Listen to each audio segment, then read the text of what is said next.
Milo the Magic Globe, North Dakota Adventure. Story. One sunny afternoon, Ben and Lila gathered in their treehouse, excited to see where their next adventure would take them. Perched on the shelf was their favorite magical friend, Milo the Magic Globe. "Where to this time, Milo?" Ben asked eagerly, giving the globe a little spin. With a shimmering flash of light, Milo's voice boomed cheerfully, "Pack your jackets! We're off to North Dakota!" In a swirl of wind and sparkling light, the three friends landed in the middle of a vast prairie under a big blue sky. Waiting for them was a cheerful silver-haired guide named Miss Nora. She wore a denim jacket, hiking boots, and carried a map rolled under her arm. "Welcome to North Dakota, kids," she greeted. "I'm Miss Nora, your guide for today's journey through one of the most fascinating places in America." First stop, Theodore Roosevelt National Park. Miss Nora led them through Theodore Roosevelt National Park, where rolling badlands stretched as far as the eye could see. They spotted wild bison, prairie dogs popping out of burrows, and even a herd of wild horses galloping in the distance. "This park is named after President Theodore Roosevelt," Miss Nora explained. "He once ranched here and loved the rugged beauty of this land. It inspired him to protect nature all over the country." The kids hiked through winding trails, climbed rocky hills, and took turns pretending to be old-time cowboys. Second stop, Fort Union Trading Post. Next, Milo zipped them off to the Fort Union Trading Post National Historic Site near the Montana border. They explored the reconstructed fort walls and trading rooms where fur traders, Native American tribes, and settlers once exchanged goods.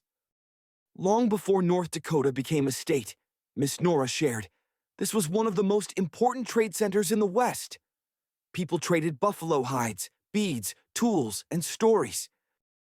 Ben tried on a fur trapper's hat, while Lila admired the colorful beadwork in the trading room. Milo even found a feathered quill to write their adventure notes. Third stop, Enchanted Highway. Their next destination was the famous Enchanted Highway, a 32-mile stretch of road lined with enormous metal sculptures. There were giant grasshoppers, a school of fish leaping over the road, and the towering geese in flight, one of the world's largest scrap metal sculptures. "This road is like a giant outdoor art gallery," said Miss Nora. "A local artist named Gary Greff built these sculptures to bring travelers to his small town." Ben and Lila snapped pictures with each sculpture, while Milo playfully balanced on the giant deer. Fourth stop, Knife River. Indian Villages. Their final stop was the Knife River Indian Villages National Historic Site, where Earth Lodge homes of the Hidatsa and Mandan tribes once stood. Miss Nora told them stories about Sacagawea, the famous Native American woman who helped Lewis and Clark explore the West.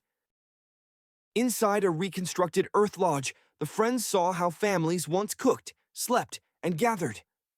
Lila admired the beautiful beadwork and pottery, while Ben imagined trading with Lewis and Clark themselves. Adventure's end. As the sun began to set over the endless plains, Milo gently spun his globe body. "Time to head home, adventurers," he said with a wink.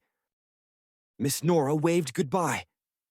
"Come back soon. North Dakota always has more stories to tell."